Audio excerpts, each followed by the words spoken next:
We're celebrating Juneteenth at the Cherokee Nation here at the Peace Pavilion in Tahlequah. We do this every year. I think this may have been our biggest celebration. Well, it's important for the same reason that it's important all over the country to recognize and celebrate Juneteenth. It's something that ought to be unifying for the country. It represents the end of slavery, the beginning of a next and very difficult chapter for freed slaves in this country. That's a reason we celebrate, but for us it goes even deeper because we have our own history with slavery. We have our own history with emancipation. We have our own history with descendants of freed slaves under the Cherokee Nation's laws struggling for their civil rights, their citizenship rights, and of course we're on I think a wonderful and powerful path today, and we celebrate that. And we're taking a moment, though, to examine our past, which I think is important. And it's just growing every year, and I'm just so honored. Again, I'm just so honored to be part of the Hoskin Warner administration because our principal chief and our deputy chief are so forward-thinking, and they're trying to right the wrongs that have happened within the nation. And so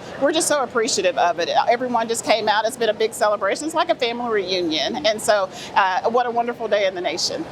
I say thank you all for your time. I thank you all for coming out today and celebrating this day with us. This is an important day. So today I signed an executive order to establish a task force. It's a task force with a narrow but important focus. It's to examine the impact of slavery in the 19th century on the Cherokee Nation economy. It may go without saying, but we should say it. We enslaved black people to build an economy in part on their backs and to build things like public buildings.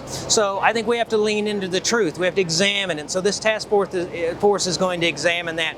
They're also going to review our museum and our materials that talk about the Cherokee story, Cherokee history, and see if we've left anything out. See if we've omitted or glossed over those parts of our history that are so intertwined with slavery. I think those are important things to do. I think that's the direction any good government ought to move, and that's how we're moving. I know that we're going to find a lot of information out, but I don't know how long it's going to take us to get all of our information together because there's so much. You know, when you talk about slavery and you talk about the individuals, our ancestors who were slaves, we basically built everything.